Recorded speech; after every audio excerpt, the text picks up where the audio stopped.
Hi everybody, and welcome to another exciting, fun-filled, expeditious episode of Radiorama, where, as the name implies, I show to work on radios. And today we have a Motorola model 56CS. Doesn't mean anything to me, but it's a conventional 5-tube radio, and it's one of those wonderful placer plated circuits, one of those PC boards, early PC boards, and they're very fragile. It's a clock radio. I don't know if it works or not. The clock is not working. It's a telectron movement. And if you're wondering why I'm yelling, it's because it is 100 degrees here today, and I'm standing in front of my fans trying to keep cool because it's even hotter in the garage. So let's go ahead and turn it on. By the way, I would not do this to a radio that has a power transformer, because the worst that'll happen here is I'll blow a resistor or one of the tube filaments, because it's a hot chassis.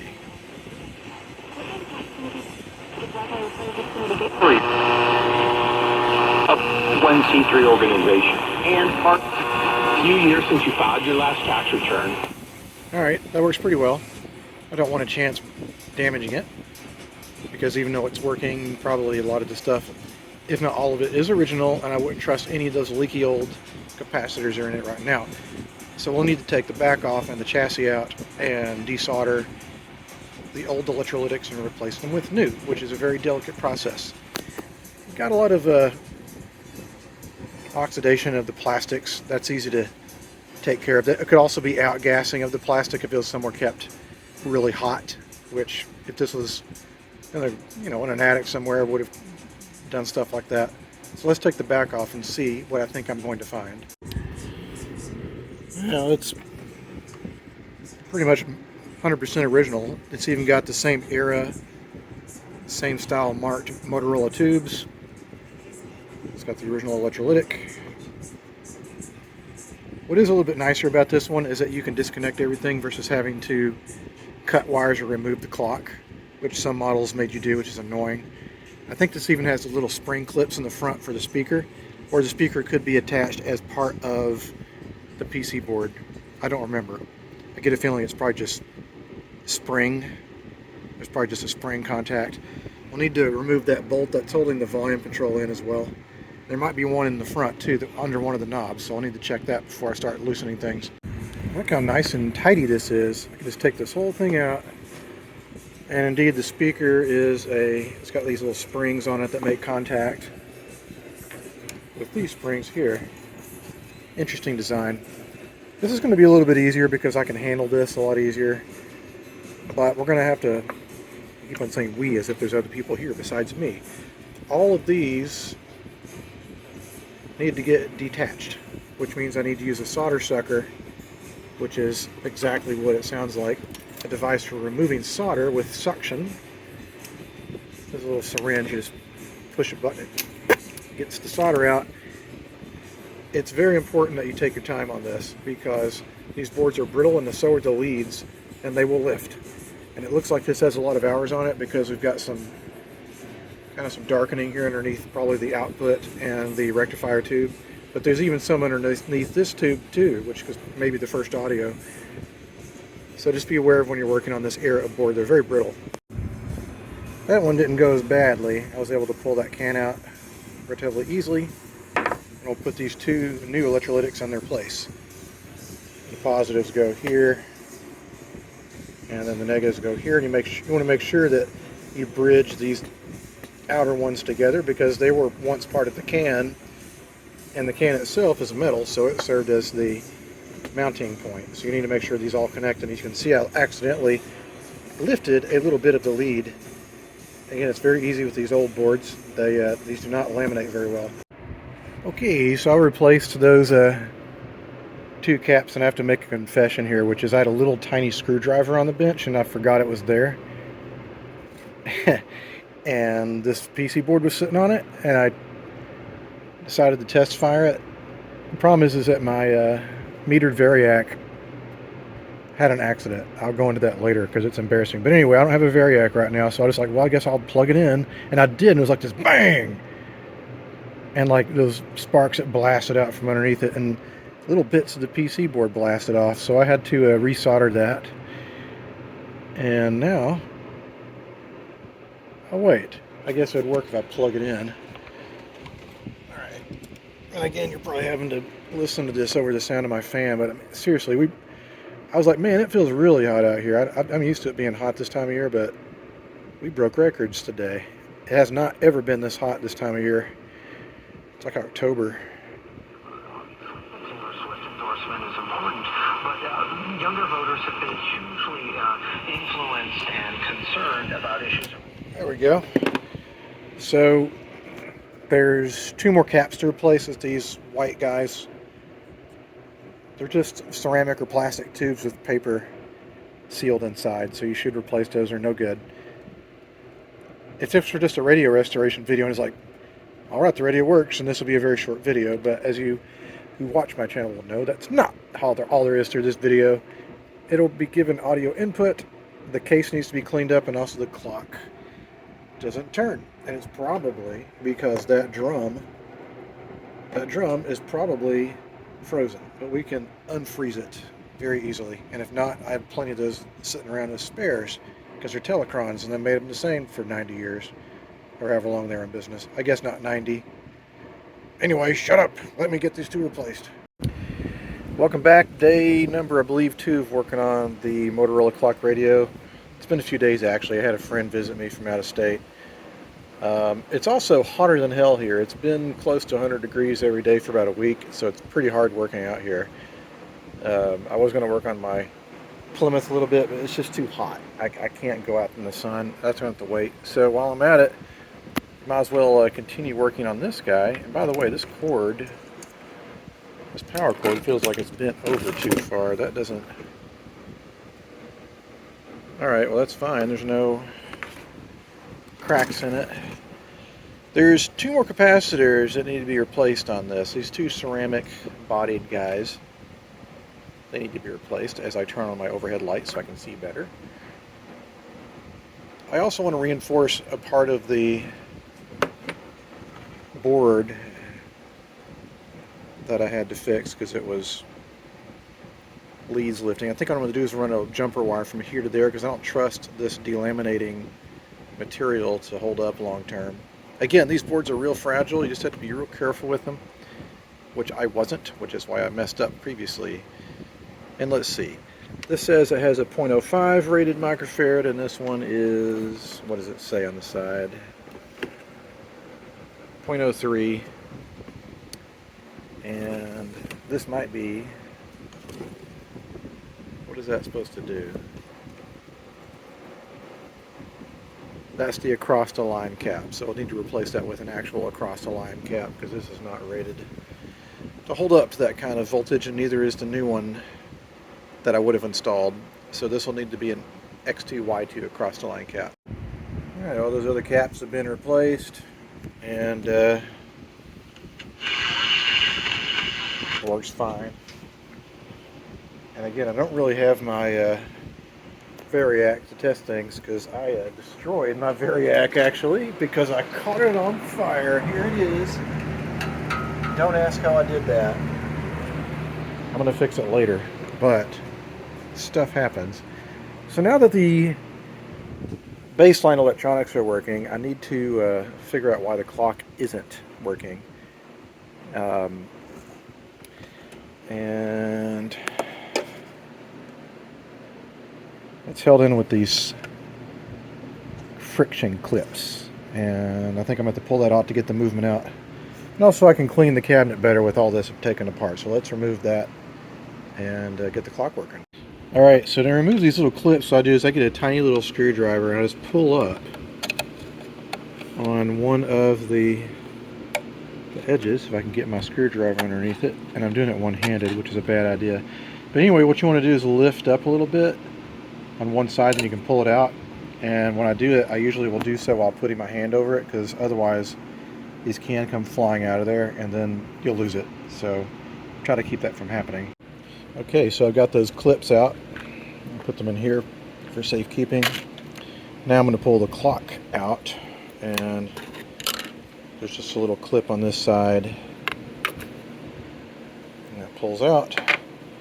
And then what I do is I get my, probably better tools for doing this, but you want to be gentle. I'm just going to pull the hands off. There's the second hand. There's the minute hand.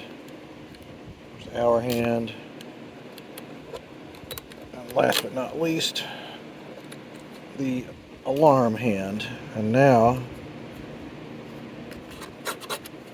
it should come out. At least the operative word is should. But it could also be held in there with glue, so I don't know. It seems like it wants to come out. And of course I'm doing it one-handed, which is stupid. But it'll come out. I just need to coax it better. Well, well. This guy has had some trauma happen to it. First of all, this standoff piece is cracked. And second of all, it looks like somehow this has gotten damaged.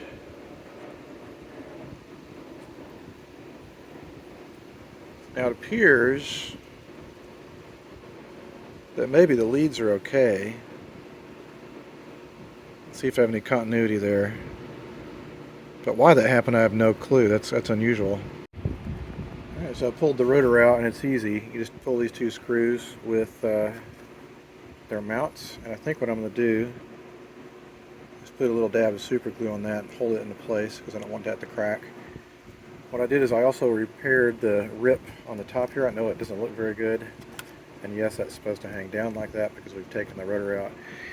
I'm going to heat this up with my soldering iron, and then what's going to happen is that eventually the air inside of this rotor is going to try to escape, and the only way to escape is out to the output shaft. So you're going to have this air, hopefully in just a minute, boil out of there, and then when it boils out, or bubbles out, there we go, all that air is going to come out. And then what's going to happen is when it cools down, the opposite's going to happen. It's going to try to pull in. And so it's going to pull in this oil, which is a little bit of WD-40, and the rest of it's Zoom spout oil, which is a light machine oil. All we're going to do is just try to free up the parts a little bit. Now we're just going to let that sit for a while. I have these few magic marker or permanent marker markings that are kind of faded, but they give me a gauge about how much oil has gone in after it cools down. But in the meantime, like I said, I want to repair that, put it in a vise to make sure it's good and tight, and then it'll be time to put this back into the clock motor mechanism, see if it works.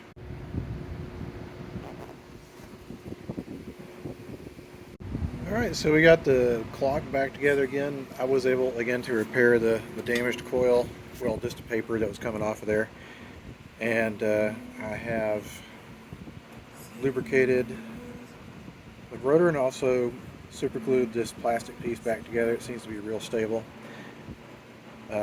So that means the next thing I'm going to do is add the oh so famous, aforementioned, often installed audio input feature, which would allow the person who owns this to be able to flip between listening to AM radio and the audio they could plug in through a device like a phone or a cell phone or Bluetooth or whatever. So there. So now I'll show you how to do that, and the first step is going to be, I'm not sure why I said that, to make sure and temporarily put a switch between the incoming audio signal, or the radio signal that this thing, uses, and that way we can run audio signal through this, and this will do the same thing to that signal. But we'll need to make sure and make it safe, which means adding an isolation transformer for electrical safety between the incoming audio and the radio. Okay, so by default, I just spoke that sentence in an incorrect order. I looked at the volume pot, which is these three legs here in this device, and what I want to do is run the positive of my audio through the top, which is the positive of the volume control. That also happens to be where the signal that comes in from the radio And I looked at this leg here and I was like, that's obviously negative. So that means that this has got to be positive, and the only lead coming off of it was this one, which goes to the first IF cam. So I took a little chunk out of that lead right there, and now there's no radio signal. But I'll run a wire that goes between those two so we can reunite the signal, or rejoin the signal. But that means I can run my audio signal through. And this case, due to the way, well, this board has no room on it for me to mount an isolation transformer. So I need to find another place to put it, which is going to be inside the case. So what I think I'm going to do is run my connecting wires out of the PC board and label them appropriately, and give me a little extra length of wire because I'm not sure where they'll fit in the case. And see if I can get the audio working first with this out of the set, and then reassemble. Well, I was about to congratulate myself, but this thing has got an intermittent short.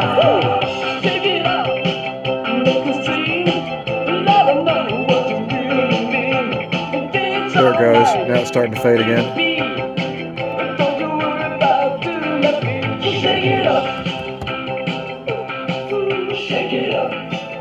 Yeah. Now I'm losing tube filament. You can see it's going away.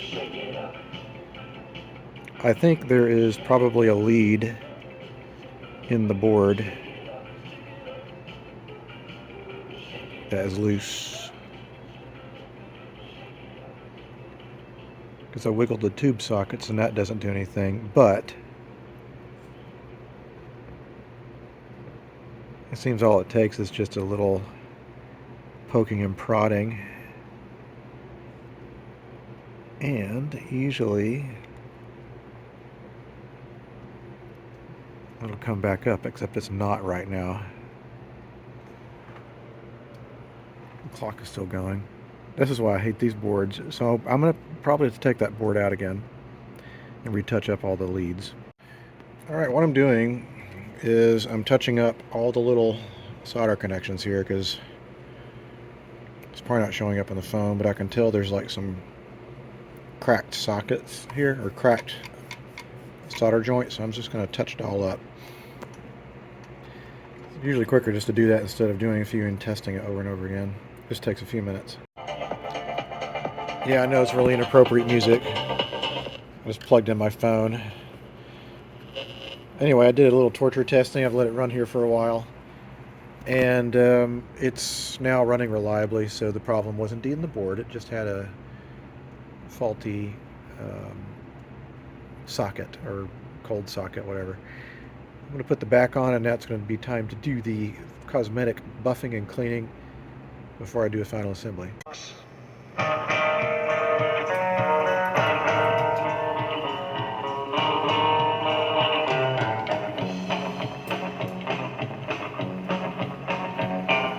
Don't like the freeways 'cause she knows the back roads. Anyway, it's all back together again. The step I did forget to film, but is probably not as exciting, is I did buff out the plastic. I used this product I've had around for years called Novus number 2. I bought it in a big jug because I use a lot of it. That'll last me a few years. I bought this attachment for my drill, and then I polished the plastic, and it makes it come back to life a little bit. That goes for all the clear plastics and the knobs and everything. So last thing I'm going to do is I'm going to let it sit and run probably for the rest of the evening, because again, that PC board was funny. I just want to make sure it doesn't have any problems before I send it out into the wild blue yonder. But that concludes this episode of Radio Rama, and thanks for much for watching. And until next time something comes across the wreck bench, I'll see you guys later.